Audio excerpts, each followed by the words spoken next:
tomorrow. Perfect. All right, we're live. Okay. Like we don't have this live feeded from Facebook. Boys, welcome back. We're kicking it off again, getting around some coffee and table, talk a little shop. Round table.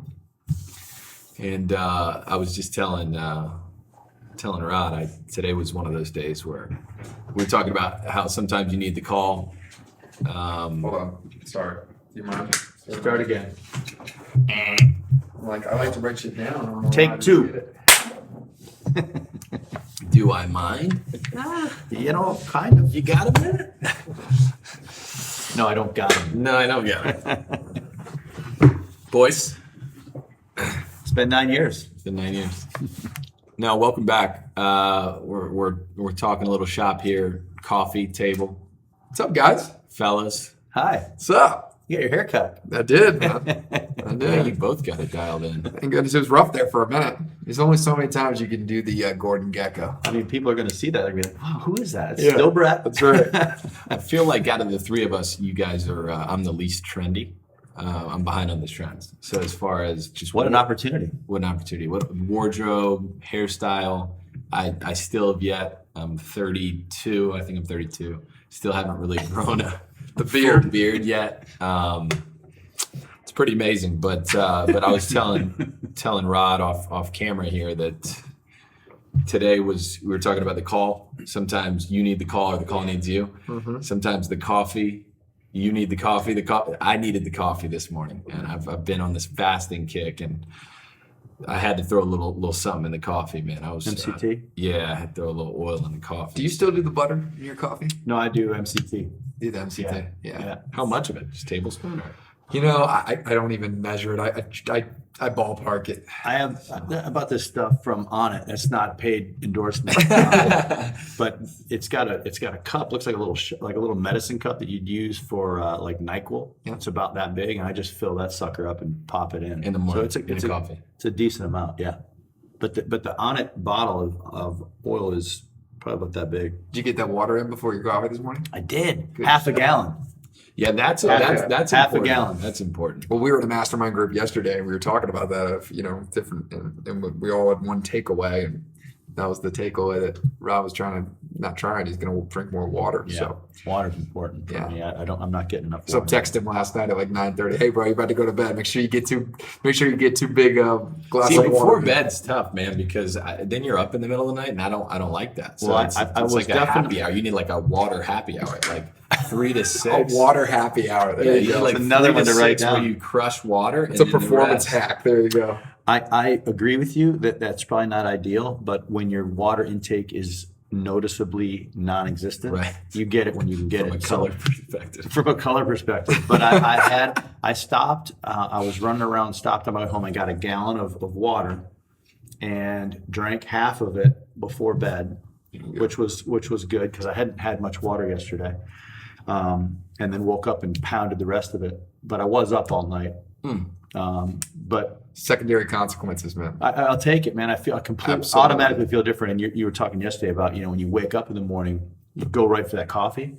And as Brett's point was, your body needs something good, and coffee's not good. I don't care what you say. I mean, There's good stuff about it, but Right. maybe at the core it's not Better at the put center. it. But if your problem is dehydration, Yeah, then better- you go better for put- something that dehydrates you. Right. Exactly. right. So I woke up this morning and I got in a half a gallon of water, Good for you. and it was great. Yeah, for you. I make that a practice. Like I made the daycare run this morning, and so you're right. Your first inclination is to grab the coffee first, but I'll do 2 big like Yetis of water on the way to daycare, That's and then I great. drop the car seat off at the house because I'm not on pickup duty, and I'm like, okay, You just now have one car seat?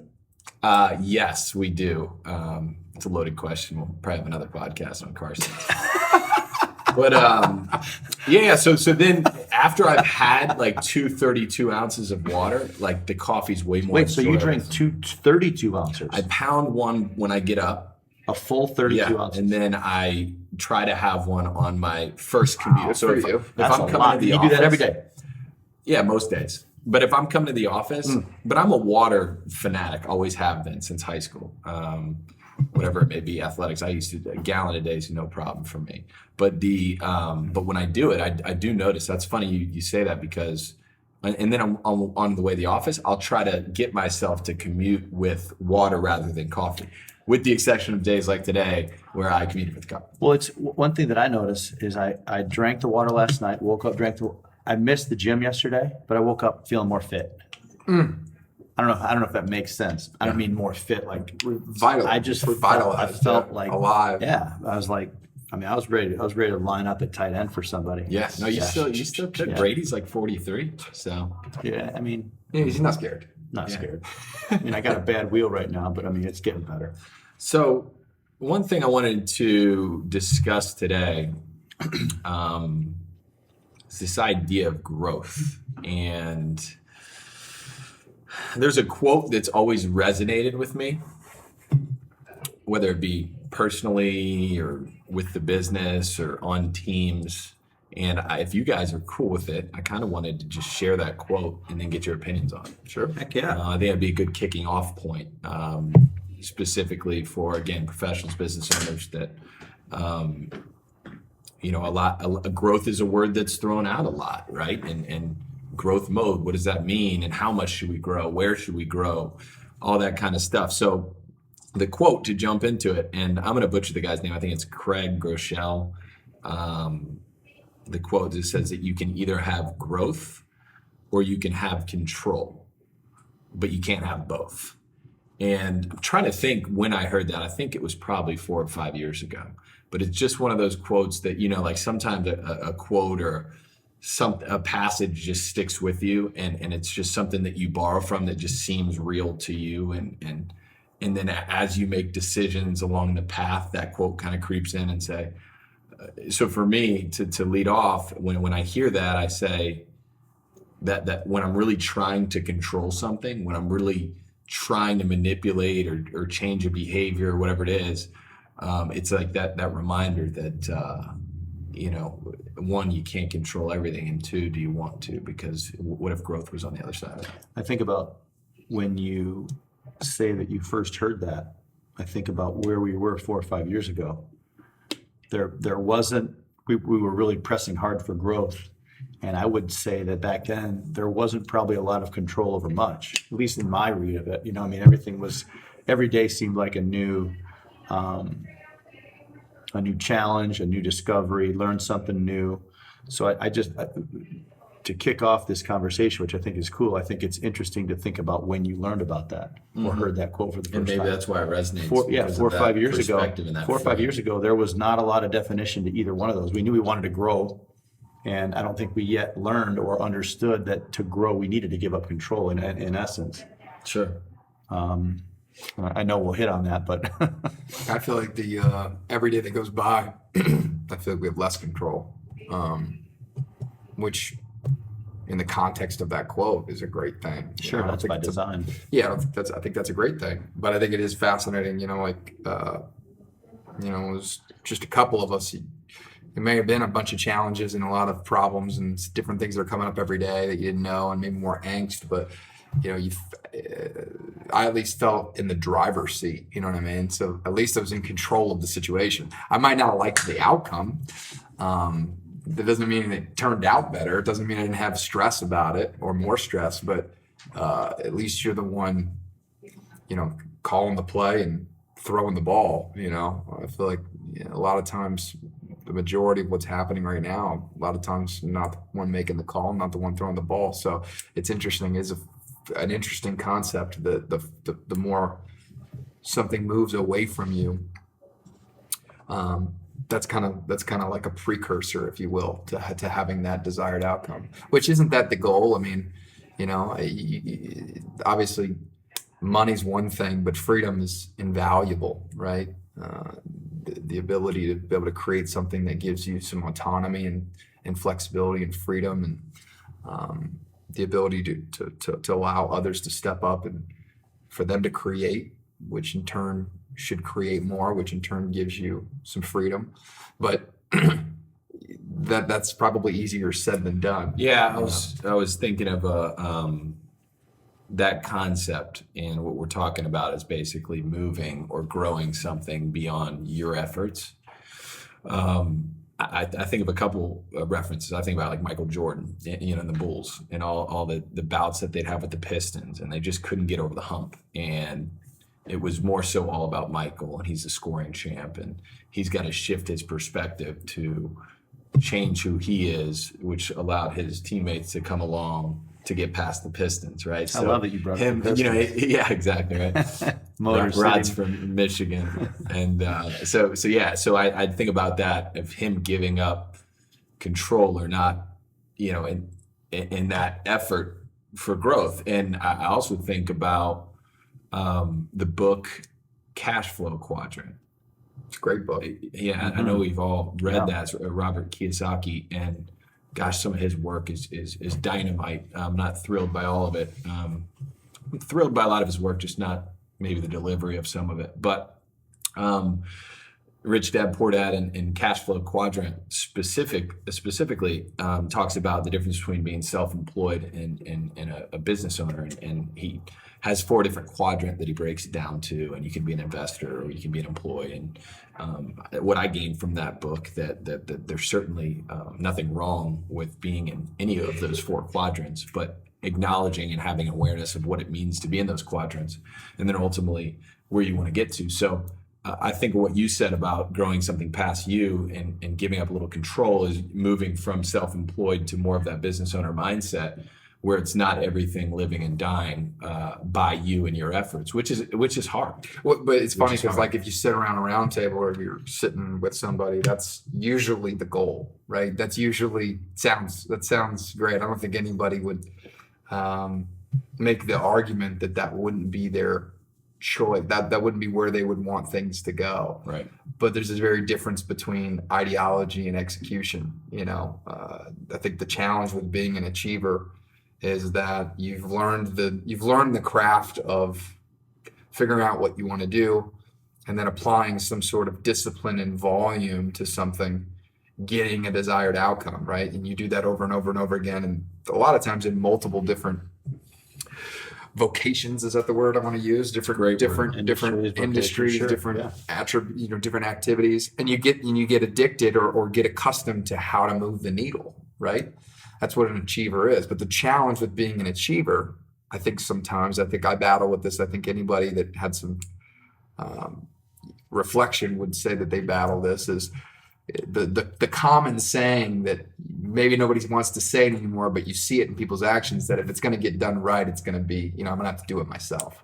What a tough statement to wrestle. Number one, what an arrogant statement. What a limiting statement. What a limiting statement. What a damaging statement. And what a disempowering statement. For those of you around you. Right. Yeah. It's like, okay, so I wrote down, you say MJ, I said, what's the secondary consequences of being the MJ of your craft? We all want to be great at our craft. However, in the space of entrepreneurship, in the space of building business, instead of, I call it trading time for money, right? Or being the best doctor that you can be, or something that requires you to deliver something specifically just with yourself. If you're the MJ of your craft, you make it really difficult for you to not have to step on the floor and get a W, right? I mean, you make it very challenging for you to if you need to take a play off, or you get sick, or something happens, or God forbid somebody on your team wants to step up and wants to create an opportunity for themselves. You just, this overshadowing to where it's like, you want to be really good at what you're doing, but do you really want to be the end all be all? Is that really your desired outcome? Maybe MJ is a tough example, because part of me listens to that and says, like, I want to be like Mike. You want to be great at what you do, but I think there's a difference between being great at what you do and having all the answers all the time, or being, the message rather than directing towards the message. I think that's the balance because Not to interrupt you, but I look at the Bulls. As soon as MJ left, Chicago stopped winning. right. So, are you trying to build a dynasty? Are you trying to build a program? Are you trying to build? Are you trying to get rings for yourself? They'll go down as one of the greatest teams of all time and the best Sure. players of all times. But as far as from a dynasty perspective, that's not like the LA Lakers or the Boston Celtics. So Or I think a better example would be the San Antonio Spurs. That an organization that I read more about, we read more about in the Culture Code, but that they've had not a ton of stars. Obviously, they have Tim Duncan. They had David Robinson at the end of his career. But they've done it with different mixes and right. So you don't need that polarized. Instead of system that won. And that's what I think. I think Rather this than just entrepreneurial game or this building business game, or if you're building teams game, that's what you're after. You're not after you're getting rings. And oh, by the way, everybody else on my team will get a ring because we got a ring together. No, I'm after the game of when I leave the game, does the mission and the brand that we built together, this dynasty, this program, is it going to continue to win Past you. without me? I think that starts with an important philosophy. I wrote down before we started to quote unquote grow, we didn't have the need to recruit. But then pretty soon we knew we had to recruit somebody. We recruited Matt. I think right then and there we birthed a security or a philosophy that if we're going to recruit, and we are, if we're going to grow this thing, and we will, we have to be okay with admitting that we want everybody that comes in to be better than us. Right. And I think that's kind of to what you're saying, right? It's like that's a program that has a dynasty. When you continue to find somebody better than you and you're secure not being the person that has to be known as the best Well, within the organization, I think there's a special sauce there. And I don't think, at least in my experience with sales teams or different companies in different industries, I've not always felt that. I've not always seen that. And I think that's something we do extremely well. And I think it goes back to our early days as being friends and ultimately business partners, is we saw people that the idea was you always want to work hard to get to the front of the room to have something to say, and then you want to remove yourself from the front of the room to empower other people to get to the front of the room, kind of thing. Sure. Yeah. I think we're in an evolution where we're going through that. I think if you look at our summit, we're wanting to involve more people. I think we're wanting to hear from more people. I think that just shows a security that says we want those that say, I want more for myself, or I want to create some opportunity for myself.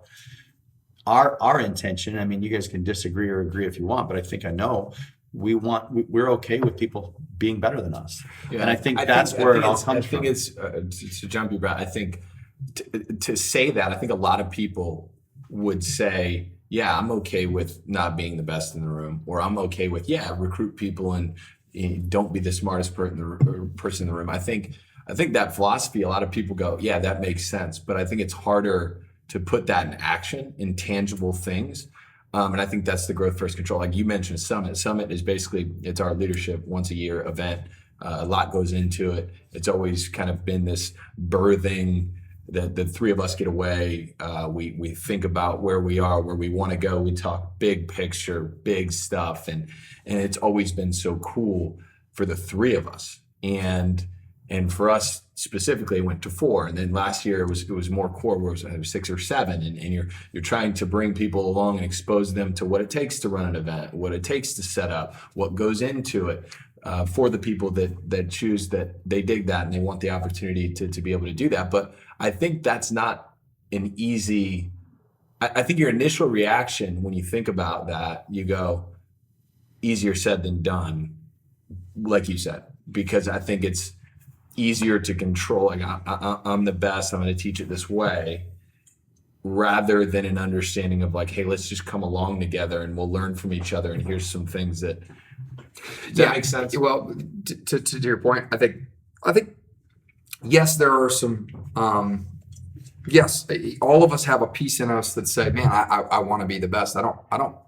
That makes me insecure to have somebody that's better than me, especially if you're, quote unquote, running a company, or you're you're in, from a title standpoint, you're a leader, right? Which we all know that doesn't define leadership, but so that's one thing. And I think that's an insecurity. And I think that's a thing that people see all the time when they have a boss that they don't have as much respect for. I think that's a big attribute usually that's there for that, right?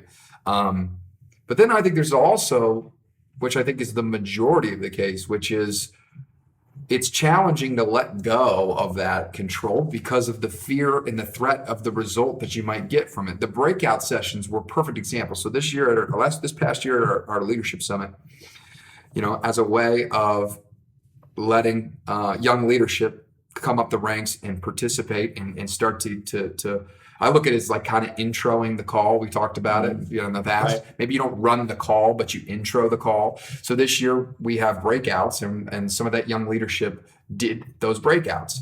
But what's the threat there? The threat is we know how to run an event, right? We've done it multiple times. We have the vision of what it's going to be. We understand maybe the macro, the nuances, right? So we could run those breakouts and crush them because we have a little bit more context and a little bit more experience, right? And we want to deliver a really good product for the team because it's only a one time a year. It's a huge deal, right, and everybody's looking forward to it. So there's a lot of pressure for anybody that's putting on the event to deliver a really good product. But we also have the challenge of making sure that we're giving people the opportunity to get in front of the room and stretch that muscle, right? So the breakouts are a perfect example of, once we didn't pick the topics, they picked the topics, right? We made a deliberate decision that we were going to say, hell or high water, they're either going to do a really good job or they'll learn something from it, right? But the lesson and the philosophy of giving up the control will give us more growth.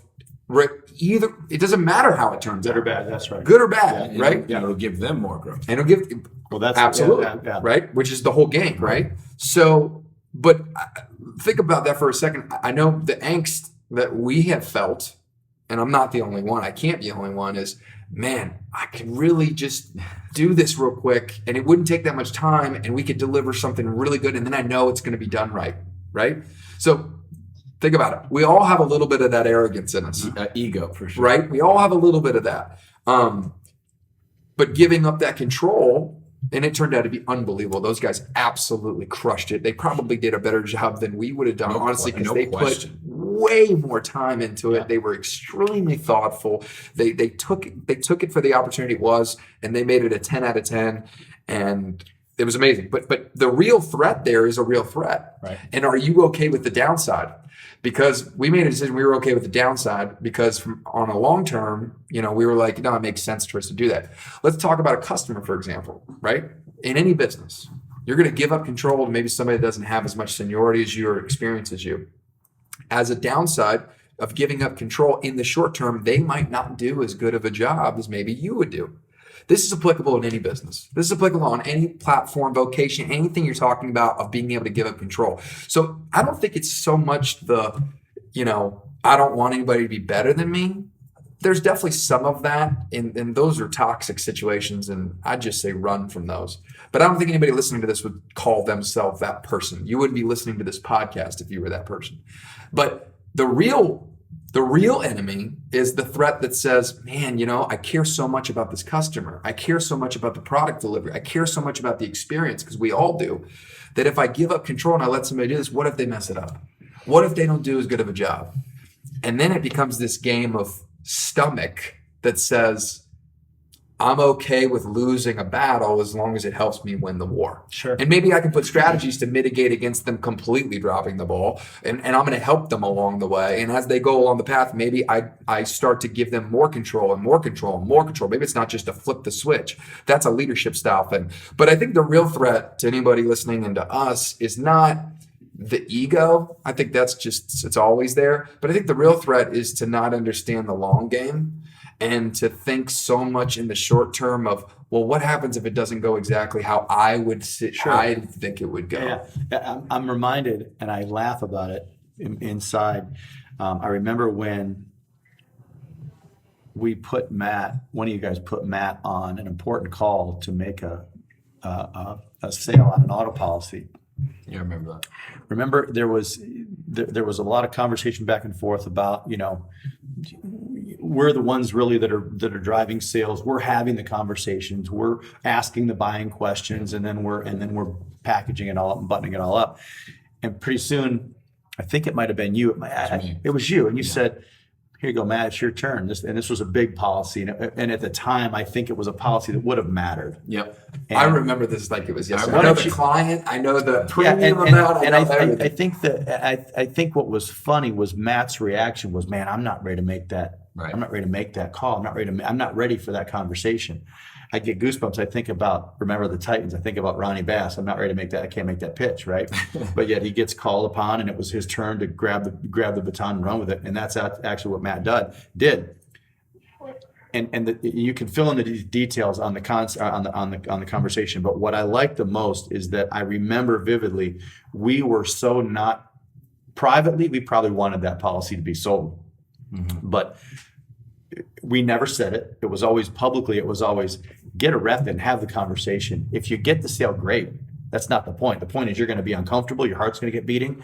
You're going to have to go through a live situation where it's either going to go well, as you said, or you're going to learn something. Yeah. It's not going to go well or it's going to go bad. It's going to go well, or the other option is you're going to learn something. And I'm hearing you speak about that breakout session for the summit and our posture on that, which is correct. I'm reminded that was us giving up control for someone else's growth.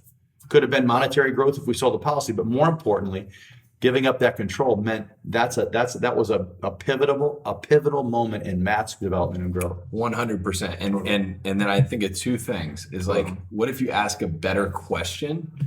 What if they do a better job than you would, right? So you're asking maybe the wrong question. That's a good Amen to that. Is to say, Yeah. what if you they learned don't? something? Yeah. What if they don't do the same as I would do? They don't do a good enough job. Well, then we'll ask a better. What if they do a better job? Okay. One, the customer's happier. Two, they're happier because they're playing in their space and they've found growth. And then you were able to get the leverage to go do more of what provides value to the organization. So I think that's a clinic and maybe shifting your mindset to ask better questions. And if that answer is, what if they do a better job? And then maybe you backtrack to say, what can I do to equip them to be able to do a better job? Because what you mentioned, you talk about the summit and we talk a lot about our personal stuff as far as our business, but anybody can relate to this, is when is the right time? It's that delegation conversation. And when it comes to leadership, that's a balance that it's not like you're delegating to do a task. You're delegating to craft a message. You're delegating to influence. That's a bigger deal.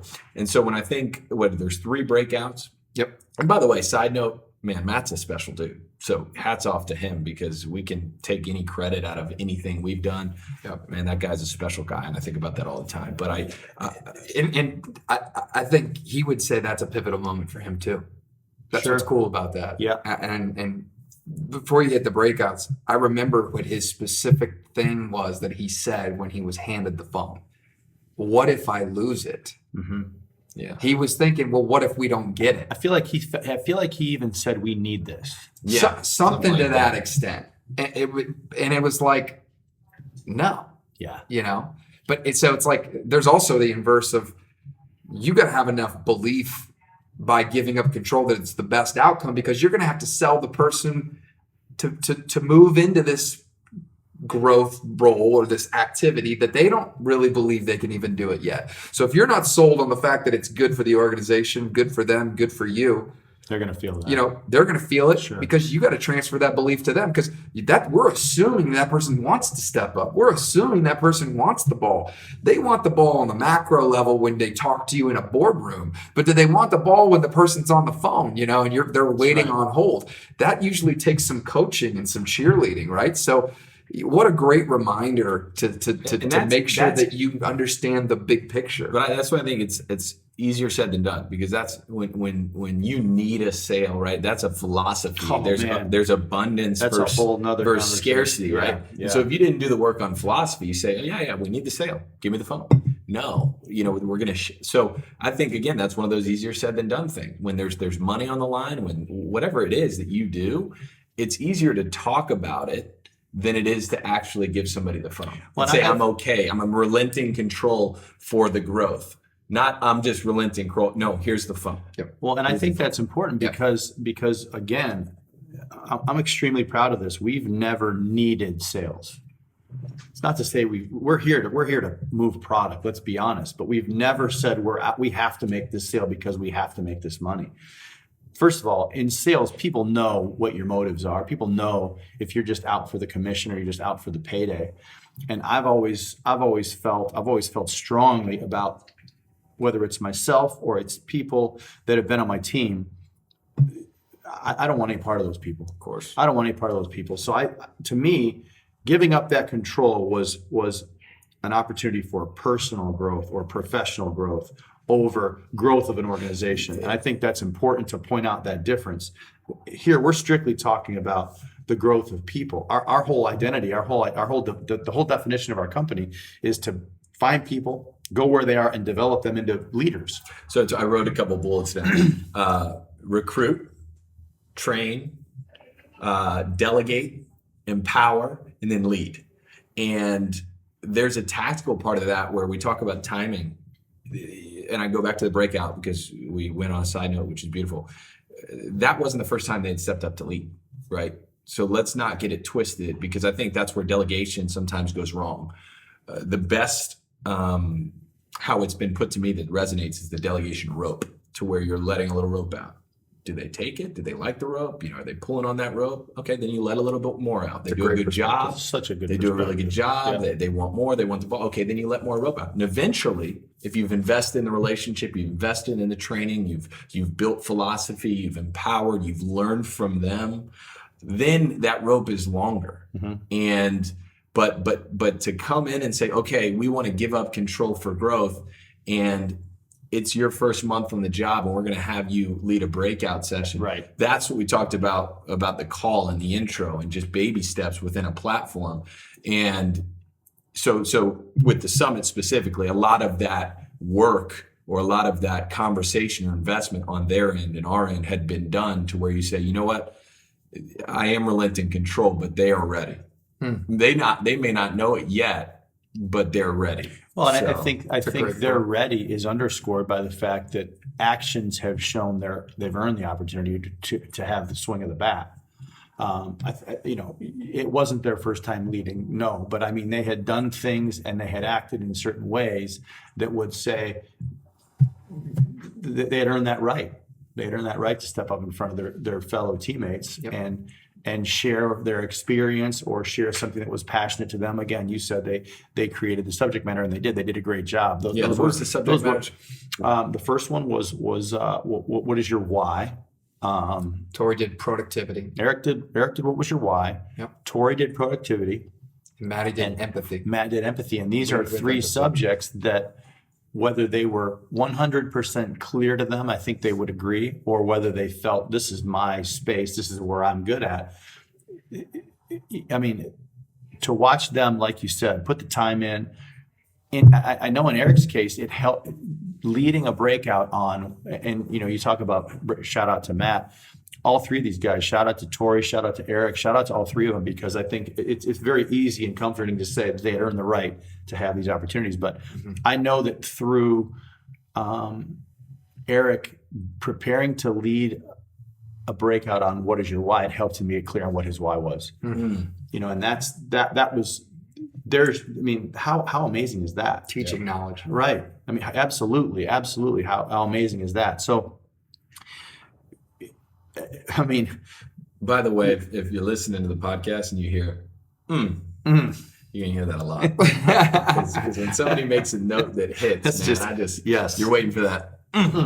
It's funny because, sidebar, I took more notes during Tori's productivity breakout.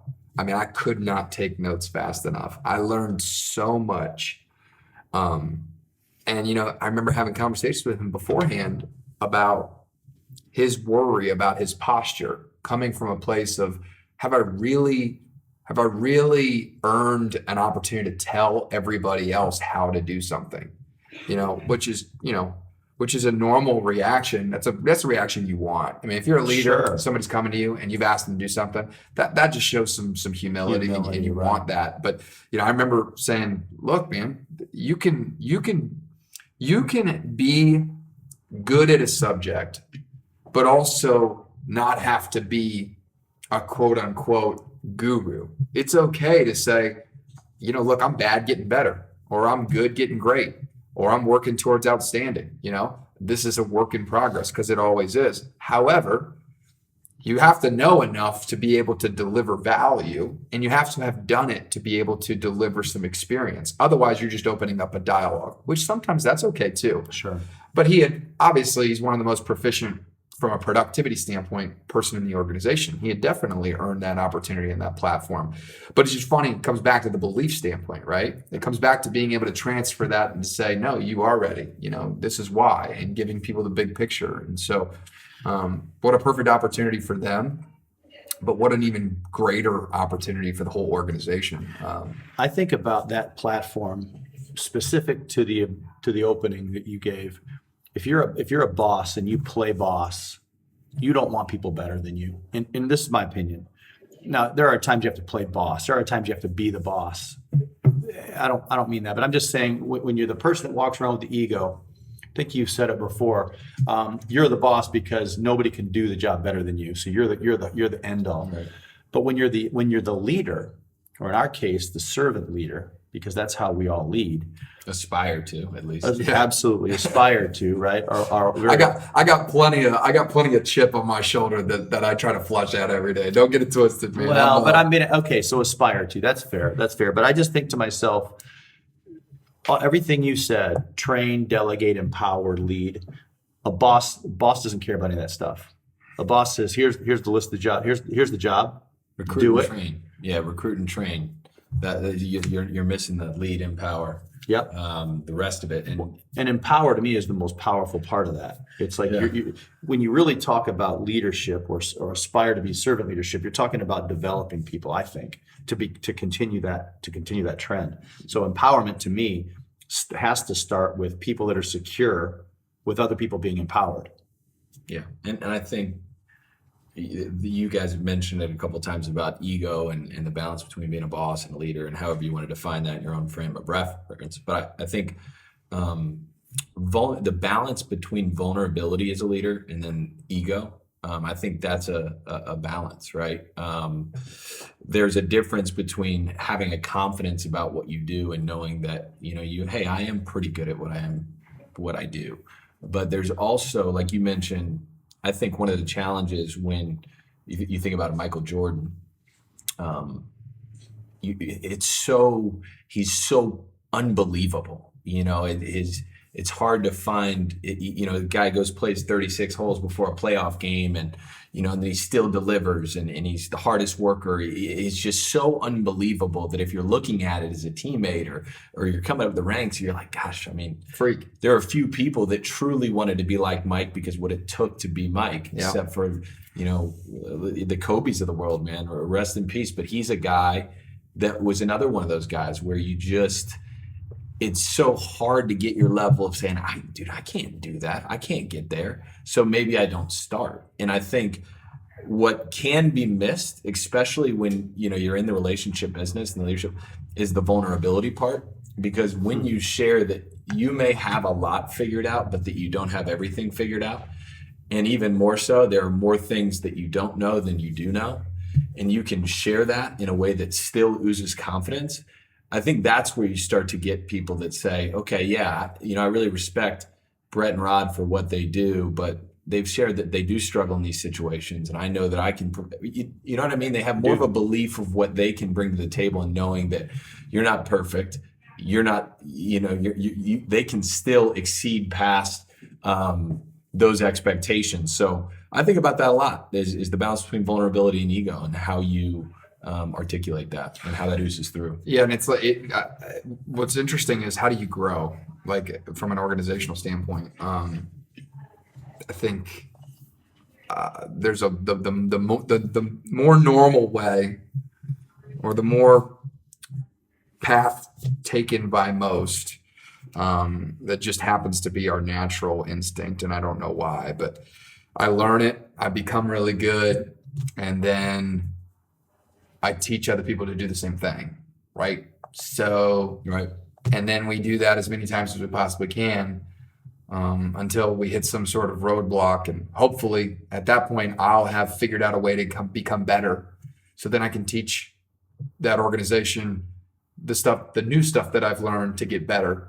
And there's always a balance as a leader of an organization. You want to continue to be getting better so you can equip people.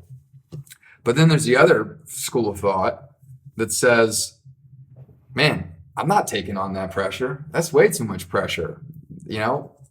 I'm just going to find as many good people as I can. I'm going to continue to be better so we can collectively be better. But I bet you if we're involved in the practice of study, of looking for innovation and solutions, that they can figure out ways to become better. And collectively, we can grow the needle by somebody making an innovation over in this department, somebody making an innovation over here. I read it was an article, it was a blog from Tony Robbins, I think it was yesterday. It was talking about how personal growth mindset leads to innovation, but also leads to employee satisfaction because we're just a human need. Sorry about that. That's good. It just it was great because it's like, it's both. You've got both. You have these accidental, innovation mistakes that end up being brilliance that usually come from somebody that's involved in doing that, right? We're Like so sticky notes. detached. I'm detached from, I'm very detached from some of the operational stuff, that goes on, that for me to try to sit in a room and innovate on how to solve a riddle I'm going to stop you. is crazy. I'm going to stop you because what's when you're talking about it, what you're looking for and who we're talking to as far as the audience, including us, you're talking about growing something past you, which is so funny that you sit here now, however many years, 9 years into the business, you were the end all be all to start. It was absolutely 100%. Every question ran through you. You were the one that knew how to do everything. Mm-hmm. You were the one that had all the answers. You were the one that at first I modeled and we modeled, and then you have team members that join and they model as well. And there was an intentional effort to move away from it. And so I just find it hilarious that you are as disconnected to some things as when at one point there were no other answers. There were no other voices in the room. And so what a cool result. And we didn't even employ resources, right? It was what would Brett think? All the time. It wasn't like, let's go do our own research and figure it out and bring a solution. It was always, hey man, what do we do about this?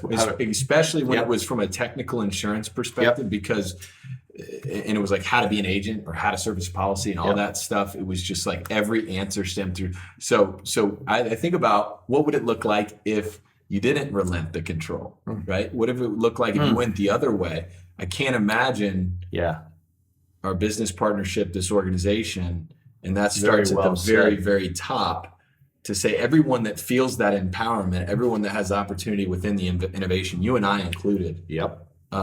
Without a doubt. That wouldn't exist. Well, and I'm reminded by this conversation of something that you guys are going to nod and you're going to find some peace in and some satisfaction in. Think about when we first learned what learned knowledge meant, right? We learned about learned knowledge, and then we learned about activity knowledge.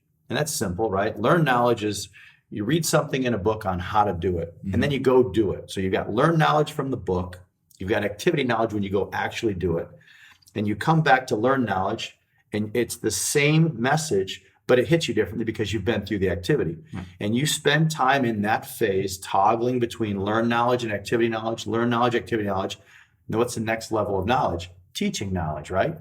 You've done it enough, you've studied enough to now you're going to teach it. So very, very appropriately placed within our organization.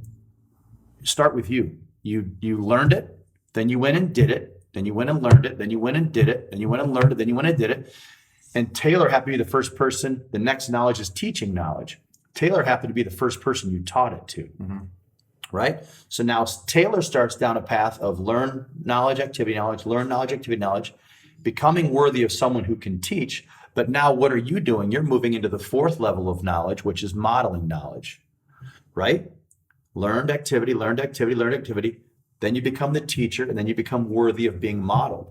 So if you think about that sequence, I'm sitting here listening to you and I'm like, where's the tie-in? The tie-in goes back to when we learned this concept. All we did was duplicated this concept, and you kicked it off. You were the one that said, this is what we believe in, which we collectively believed in that, whether we knew that that was what was going on or not. That's exactly what happened.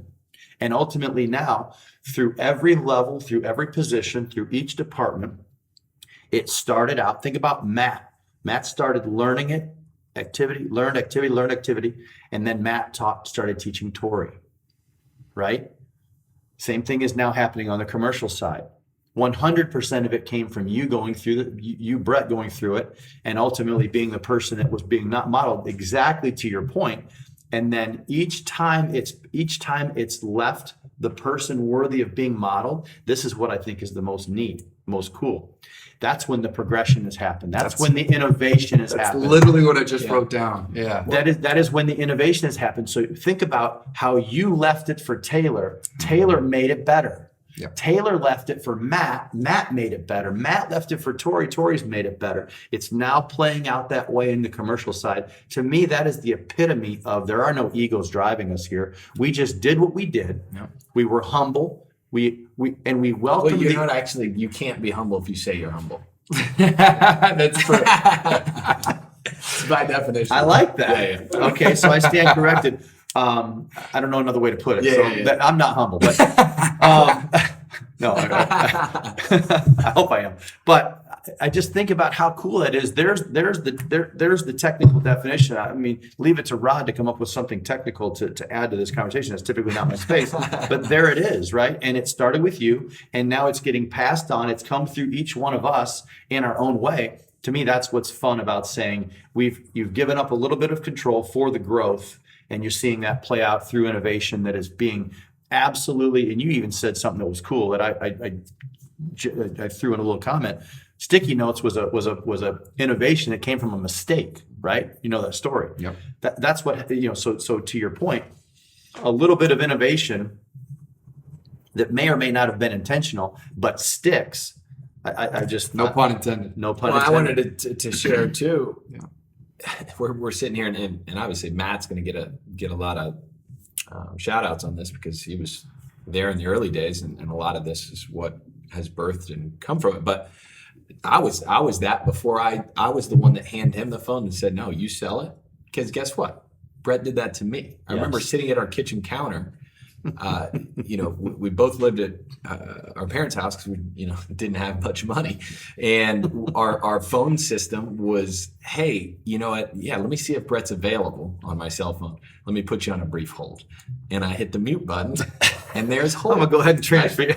So, and he's sitting right next to me, by the way. And Real tough to find. do you remember this? Yeah, you had to hit intercom in our big office and make sure the person was in the building. Yeah. I don't know if Brett's available, but I can put you on hold. Let me to go ahead see and if he's buzz available. him. But after I buzzed Brett, it was a very similar situation. It was some sort of issue. I think it was a potential sale, and Brett said the same thing. Don't give me the phone. You handle it, right? And it's so funny. I didn't think about that when we were talking about this 20 minutes ago. But because of that relenting of control, it empowered me, which duplicated down the line, which you hope that philosophy can breathe through. And it's going to be different in every situation. It's going to be different in every leadership style. But that's a philosophy that is built around you doing it first, me learning. And another thing you said about learn knowledge, activity knowledge, and teaching knowledge, you can't skip steps. Absolutely. And that you can't go from no knowledge to activity knowledge or teaching knowledge. You should probably learn a little bit first, then get an activity, then go back learn. How many activity. people think that because I've read it, now I can go teach somebody how to do it? But you've never done it. Yeah. So it's like it's words on a paper and actually going out and getting punched in the face when the words on the paper don't work and you have to find another way. You come back to, I better learn it again because that didn't work. Yeah, which is why I think the breakout sessions, when you think about the three of them, they had spent many a times in learning activity knowledge, learning activity knowledge, to where they have earned the right to say, and it's no surprise that they delivered a message that was extraordinary because they had that frame of reference. Well, yeah, they had spent so much time and learned an activity. The next phase, it was just part of the sequence. It was part of the progression. Now you have to try to teach it. And what's interesting is you talk about Eric, he learned even more about the subject because he had to teach it. That's right. You learn just as much from teaching on something as you do from learning it as far as somebody else teaching it to you. It's a different perspective, right? Every time you change your vantage point, you gain better perspective, and perspective is ultimately what gives you a different sense of understanding, I guess, if you will. It's so funny you said that, Rob, because I literally wrote down that's when, and you were talking, and number one, that's very cool to hear that perspective. That's awesome. Makes me, that's cool. But it's funny because literally that is absolutely the truth, right? That the way, and I look at, like, for example, Robbie in his job as closing coordinator right now, he the level of proficiency that he has with his role on this squad is incredible. It's just incredible, and the level of process, and if you sit behind him in the way that everything is done, everything is intentional. Everything is intentional. In the level of volume that he's able to master to where it was when you and I were Tripping crushing over on the ourselves. deal. It's profound, right? It's profound. But it is interesting that, like, literally you can either have growth or control, but you can't have both. Mm-hmm. That is a perfect example of, as soon as that control was released, incrementally, the innovation got more and more and more and more and more, because that person who's taking over that spot, who's learning it, who you're giving them control, they're taking all the good stuff that they learned from you or from somebody, and then they're feeling empowered to be able to put their stuff on it, which in turn, if they put something on it and it doesn't work and it's not good, okay, well then it never sticks. But what happens is you just need one or two different things that actually stick. So now you've got 3, 4, 5 generations of stuff that worked, but none of the stuff that didn't.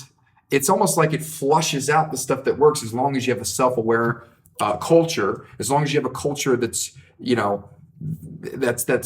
collaborative, as long as people are being coachable, as long as people are able to say, you know what, that didn't work, I don't like that, and that person go, okay, that makes sense, that's cool, But it's like every time it gets moved down the line to the next person, it flushes out all the stuff that didn't work, and you keep all the stuff that did, which is fascinating. Because again, the next person in that seat has a different perspective. The next person in the seat has skill sets that the other person didn't have. They don't have the baggage. They don't have the baggage, but they also do things a little different. So because they go at the activity from a different angle, because they look at it a little different, that person couldn't see that, because from where they sat, they never saw that nook and cranny. Yep. But the other person maybe have other experience, because they may come from another field. They may come from different background. They may have different priorities. They may be very anal retentive where the other person was not. Mm-hmm. That other person might have more creativity where this person lacks creativity. There's just so many cool. How about when you know something, you've gone through Learn Knowledge, you know it, right? And you're going to teach Taylor, and you teach Taylor. Let's say you teach him off of what you've retained from what the content is. You teach Taylor. Let's say Taylor teaches me the same way. He teaches off the content that he learned. Yeah. It's going to be different than what you probably told him. Totally. Because it's going to be what was important. You're going to teach the content because you learned it. So you're going to teach it in its purest form. But inevitably, Taylor's going to pick, what's the desired outcome? Here's what we got to get done, Taylor. This is your goal. This is what's got to get done. So he's going to take the things that are most important to him in relation to getting the job done, as you said, this is what's got to happen. Standard. Right? The standard you set, good word. But then when Taylor teaches it to me, he's going to teach me not what you taught him. Same desired outcome, but he's going to teach how he went about getting the desired outcome. Mm-hmm. So I think that's where you flush out. He's basically saying, this is how Brett taught me, but this is really how you get it done. Mm. Yeah, right? That's interesting. Taylor teaches it to Rod with, here's how you get it done. And then I'm going to take Taylor's I'm going to put my own spin on it. I'm going to put my own style on it, as you said. But then I know what the desired outcome is. I'm going to get the desired outcome, but here's how I'm going to do it. And then I'm going to teach the next person. Yep. So I guess my whole point to this is hearing you guys talk about this. The first time it's learned, I think, is in its purest form. And with our business, every time we've left it with someone, we've said every position, every person that's been a successor has made it better. Mm-hmm. Innovation, their own style, their own qualities, their own temperament, however you want to say it. I think that's a really neat way to look at the fact that you have to be okay with that. Sure. We're not mandating how you get the job done. Well, what's interesting is there's another side of this coin, and if I'm listening to this, I would there's the other side, the process side of me is not cringing, but a big asterisk that goes into this. I love this. Is that the stuff that worked well, the stuff that stuck, the stuff that we said, wow, this is really good. I know where you're going. It was written down and it was a standard. It was Very true. we're not debating whether Yep. this is how we want it done. This isn't, hey, this is the desired outcome. Do it however you think is best.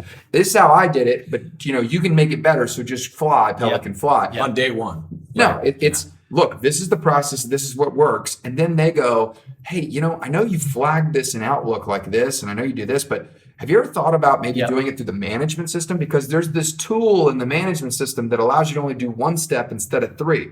And then someone goes, oh, let me look at that. And they go, wow, that makes total sense. Okay, well, let's scratch that out. Yep. And we still have these other standards in the process, That's but great we're going to clarity. replace this. Yeah, that's great so, clarity. because if you just keep handing it down, but there's no standardization of process, then all of a sudden you can deter. You can get too far away from what it was. Sure. And so there's a cool, because that was there, because there was that structure. That's what I mean, and what you're saying. That's what I mean about the bad never stuck, but the good always stayed, And because was you passed had to on. Sure. literally be intentional to walk up to the dry erase board, and this is the 8 steps, and you had to have everybody watching with approval, and you had to cross out one of the steps and replace it with something. And that wasn't just because you decided it was a good job. That's because everybody else was a gave collaboration. feedback Sure. that is a better way to do That's it. great. That's And great And clarity. a person coming into a new role, you shouldn't be coming in day one offering new ideas. I mean, just learn how they do it first, and then you can be thinking of that, do it, and then your ideas will have way more power, way more practical. You'll be able to implement them. I think that when you were talking about that, when you're talking about delegation, it's like I cringe a little bit when you hear, okay, I'm now going to train somebody how to do this role and they're going to succeed me or whatever it may be. I think you got to listen first. And then if you can listen first and you can check your ego, you can understand, you can have great innovation. But I think if you come in there on day one and you go, oh, this is the way they did it, I'm going to change this up. Even though I get the desire, I'm going to change this up right away without really understanding why they did something or the total perspective in which it came. And Sure. On a life note, I think that in a perfect world, this is how we would evolve our generations as humans.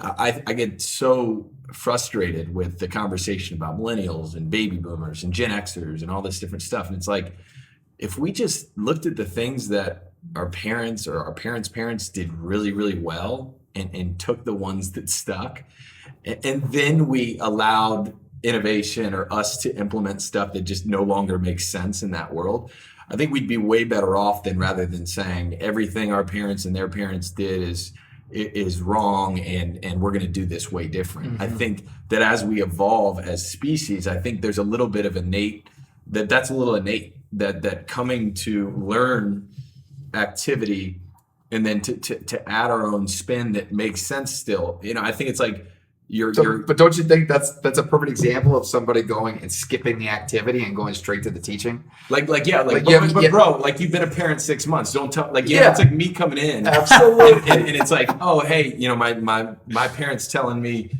something, and I'm like, they don't know. The baby's vomiting. I gotta call 911. Yeah, dude. No, but instead of saying, okay, interesting, that's a good perspective. Let me actually be a parent and then figure out what still makes sense to me, rather than resisting counsel or whatever it may be, just in the effort to resist it or make it my own. Yeah. And I think you talked about humility. There's a level of the balance between ego that you're talking about. So I just think of that from a macro That's evolution funny. That's standpoint. so I share your Same with frustration. politics. I Same share with your politics. frustration. Can't we take the good? Yeah. And not, you don't have to tell them that they're wrong about everything, because they're not. but it's just, I get so frustrated when people when they're like you have this entire generation that's come before you and has this plethora of experience, and you're going to completely discredit everything because you just think, I mean, it's just like, it's beyond me. It drives me absolutely nuts. And that's coming from a standpoint of my generation, our generation. You know, it's just, I totally agree with that. Are you a millennial technically, or is it? You know, it's funny. I'm literally right on the cutoff. So I get to play in both spaces. Yeah, I'm the I last don't like, year. I don't like when people say Wait, that. so you're the last year of what? My of the The Gen? last year of the Are millennial. you Gen X? I don't know. I think you're Gen X. I think you're Gen X, and I would. I think would 84 classify is the you as cutoff. I would classify you as a millennial. Absolutely. People take that outstanding. offensive, and I'm like, no. I don't. Hey man, I don't call me think what you that's- want to call me, but I mean, You can work an iPhone, man. So you're definitely. dude. I mean, I can Google shit. I mean, I could change I could change out a water heater by watching YouTube. There you go. Ooh, I okay. mean, is that? No, that's a good. That's just a manly. good. No, it's just, That's just rodism right there. Well, I think, yeah, I mean, I think how we started this conversation is just, the growth versus control is fascinating to me. And it's what you can learn versus what you can implement. I think the conversation is pretty horizontal. Well, I give a quick plug, I guess, if you want to call it that, because I'm Sponsor proud. I'm proud of the squad because I say this with no fluff that there's not one person in this organization that doesn't epitomize it. We have a concept, and it's not an urban young concept. It's multiple organizations have this concept, but it's called Me Inc. Right? And Me Inc. is this philosophy, which is what you believe, how you hold it, and how it affects what you do. This philosophy that says, run your role, run your part on this team, your if you want to call it your job, the placement that you are at this time, which, oh, by the way, we all change different spots all the time. It's a progression, but where you currently are, treat it as if it was a company and you were the CEO of that role. Everything that comes through that role and everything that leaves that role, from how you start your day, what your process looks like, how you set goals, how you conduct yourself, your attitude, the way that you reflect, the way that you encourage, the way that you strategize, everything, the way you bring energy every day. How would you treat this role if it was a company and you were the CEO of it? And I think it just gives people a frame of reference to say, oh, wow, okay. So, well, then I would definitely feel more empowered to make a call if it was my business, and if I was the CEO. I wouldn't have to go and ask permission every single time, right? It changes your frame of reference to say, okay, well, if that's how I'm supposed to look at this, then I'd do a couple things there are little nuances, there are little subtleties. I would do them different, but it starts to reshape the way that you think. And I think that breeds innovation. And I think by empowering someone to say, we're a meeting culture, that you need to feel empowered to be able to make these calls, because you have the control, right? It creates an environment where people feel almost an obligation to create innovation.